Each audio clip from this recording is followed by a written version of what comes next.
नमस्ते दोस्तों। RBI policy का अनाउंसमेंट हो चुका है और यहाँ पर आप न्यूज़ देख रहे हैं। कुछ ओल्ड न्यूज़, कुछ आपको लेटेस्ट बिल्कुल अभी का न्यूज़ दिखेगा, 24 मिनट पहले, 29 मिनट पहले का। क्या आरबीआई पॉलिसी आया है, एक एक चीज़ को मैं डिटेल में आपको और हिंदी में समझाने वाला हूँ। जिन लोगों को नहीं ज़्यादा समझ में आता है तो आपको बहुत क्लियर पिक्चर मिल जाएगा।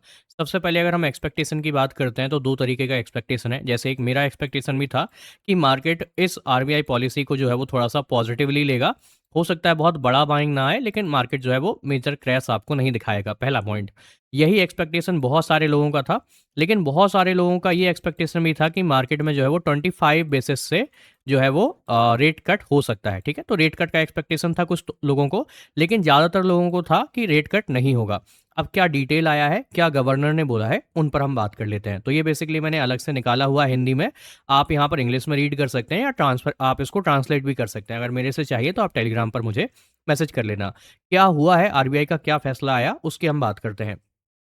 सबसे पहले रेपो रेट जो है वो अनचेंज रहा है, 5.50। ठीक है, और ये चौथी बार है जब ये रेपो रेट चेंज नहीं हुआ है। ठीक है, ये चौथा अनाउंसमेंट था कि रेपो रेट अभी चेंज नहीं होगा, सेम ही रहेगा। तो रेट कट नहीं हुआ है, पहला बड़ा पॉइंट।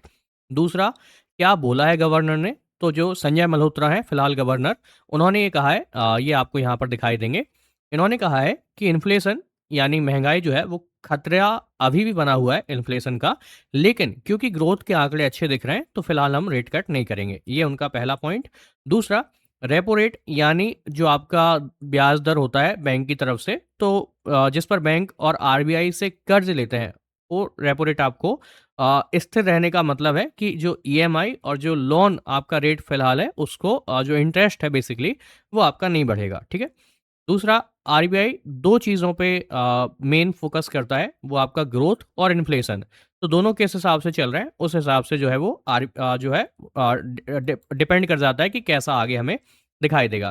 ग्रोथ के आंकड़े की अगर हम बात करते हैं तो जीडीपी इस साल भी लगभग जो है वो 7% के आसपास रह सकती है, पहला।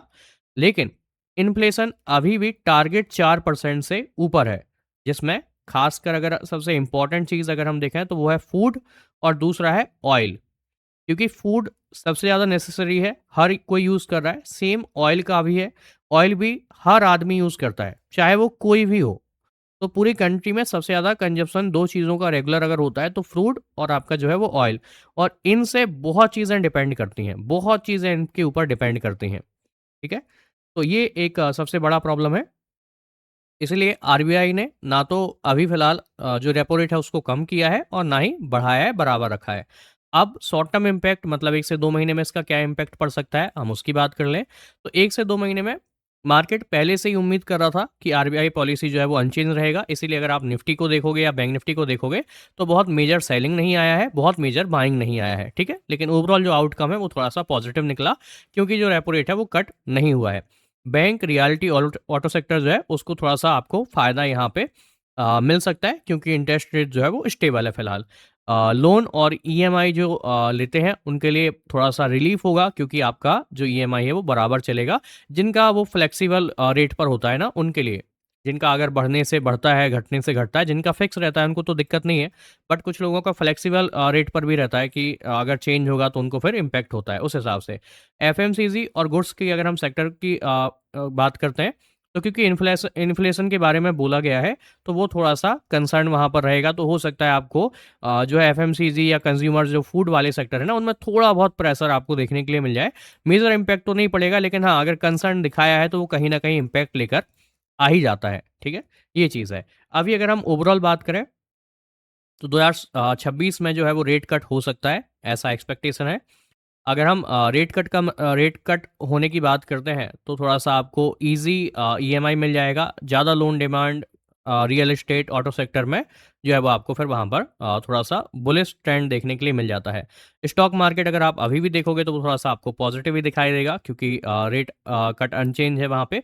लेकिन ग्लोबल जो ऑयल प्राइसेज़ हैं या जो डॉलर के मुकाबले में अगर हम अपने रुपये की बात करें, जो कि फ़िलहाल गिरता जा रहा है, ये रेट कट को जो है वो और डिले कर सकता है। तो ये चीज़ याद रखिएगा। इन्वेस्टर और जो हम लोग हैं इनके लिए क्या है, तो बेसिकली आपका ईएमआई, होम लोन, ये सारी चीज़ों के लिए थोड़ा-सा आपको रिलीफ़ है फ़िलहाल, इसमें रेट हाइक नहीं है। दूसरा, अगर हम इन्वेस्टर्स की बात करें या ट्रेडर्स की बात करें जो स्टॉक मार्केट में ट्रेड करते हैं उनके लिए, तो शॉर्ट टर्म तो फिलहाल स्टेबल ही रहेगा क्योंकि कोई चेंज नहीं आया है। लेकिन हाँ, मिड टर्म में थोड़ा सा आपको जो है वो रैली देखने के लिए मिल सकता है, अगर आरबीआई जो है वो रेट कट करती है उस हिसाब से। बाकी गोल्ड और बॉन्ड मार्केट पर ज़्यादा असर नहीं होगा क्योंकि पॉलिसी नॉर्मल है, ठीक है। तो ये ओवरऑल रहा है। बाकी अभी के हिसाब से ज़्यादा इम्पैक्ट नहीं दिखता है। इन फ्यूचर कैसा रहेगा वो आपको आगे देखना पड़ेगा। तो फिलहाल अगर आप आउटलुक निकालेंगे इसका, तो 10 में से 6 देकर आप इसको पॉजिटिव कह सकते हैं। अगर हमको कंपेयर करना हो तो 10 में से 6 पॉइंट के साथ हम इसको पॉजिटिव कह सकते हैं। मतलब 50-50 से जस्ट थोड़ा सा ऊपर आप इसको बुलिस में ले सकते हैं अगर हम काउंट करने की बात करें।